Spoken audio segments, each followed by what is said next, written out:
Evergrande founder sentenced to life in prison by Chinese regime. The founder of China Evergrande Group, Xu Jiayin, was sentenced to life in prison on August 20, 5 years after the giant property development firm collapsed under the weight of its debts. Xu, who is also known as Hui Ka-yen in Cantonese, pleaded guilty in April to misuse of funds, fundraising fraud, illegally taking public deposits, illegally extending loans, and fraudulently issuing securities and bribery.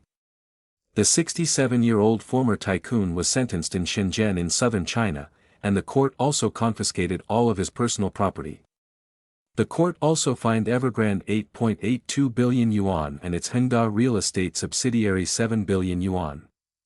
Xu has not been seen in public since 2023, but Shenzhen Intermediate People's Court released photographs, showing him wearing a blue shirt and flanked by 2 officers as the sentence was read out. Crimes should be severely punished. The criminal acts of Evergrande Group, Hengda Real Estate, and Hui Ka-yen, involved particularly huge amounts and egregious circumstances, caused particularly significant economic losses and caused particularly serious social harm, and should be severely punished, the court said in a statement. State media Xinhua news agency said the court sentenced 56 others to prison sentences of between 22 months and 18 years for their roles in illegally absorbing public deposits, fundraising fraud, and illegal use of funds, in relation to the Evergrande case. It did not name any of the individuals. It was not immediately clear whether Xu had legal representatives who could comment on his behalf. After a 2-day trial in April, Xu pleaded guilty and expressed remorse, according to state media Xinhua. Born into poverty, Xu became Asia's richest man, partly due to links with senior officials in the Chinese Communist Party. He expanded Evergrande massively during China's property boom between 1996 and 2019, but the company was burdened with huge debts.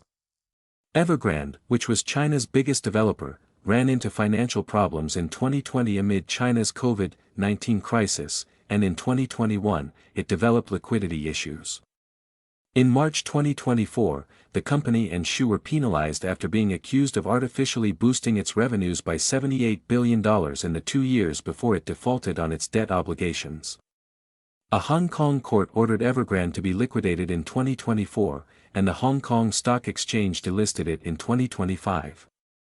The company has defaulted on most of its $300 billion liabilities. Its problems are emblematic of a prolonged slowdown in China's real estate sector, which has dragged down the world's second biggest economy. A former steel technician, Xu founded Evergrande in 1996. As the communist regime gradually opened up its market and eased controls, Xu, like many other Chinese, moved to the southern coastal province of Guangdong, where he worked as a salesperson before founding Evergrande in 1996. In his first project, Xu borrowed 3 million yuan from the bank to purchase land, then started selling homes once construction began, according to a 2010 report by People's Daily, the official newspaper of the CCP. Within a day, he had sold more than 300 apartments and raked in 80 million yuan, allowing him to finance the next project, according to the report. By the end of 2009, Evergrande had dozens of projects across 25 major Chinese cities, according to the company's official website. He was once worth $45 billion. In 2017, Xu had a net worth of $45.3 billion, according to Forbes. Xu stepped down as chairman of Hengda in August 2021, 2 months before the company defaulted on a $148 million loan, the first of many debts it was unable to repay. The liquidation process has moved slowly. Only $255 million worth of assets were sold as of August 2025, compared with creditors' claims totaling $45 billion. Evergrande's liquidators declined to comment on Xu's sentencing. The liquidators are trying to freeze Xu's offshore assets and those of his ex-wife, Ding Yumei, who owns property in London and Vancouver.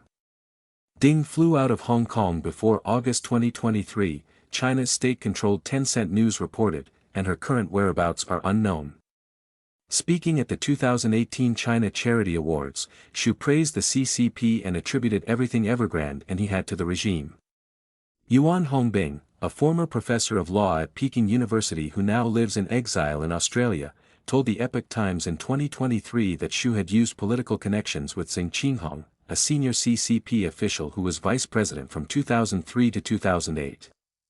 But Feng Chongyi, an associate professor in China studies at the University of Technology Sydney, told the Epoch Times this week that she had spent years weakening forces associated with Jiang Zemin and Zheng, who was his longtime political ally, because they once threatened Xi's hold on power.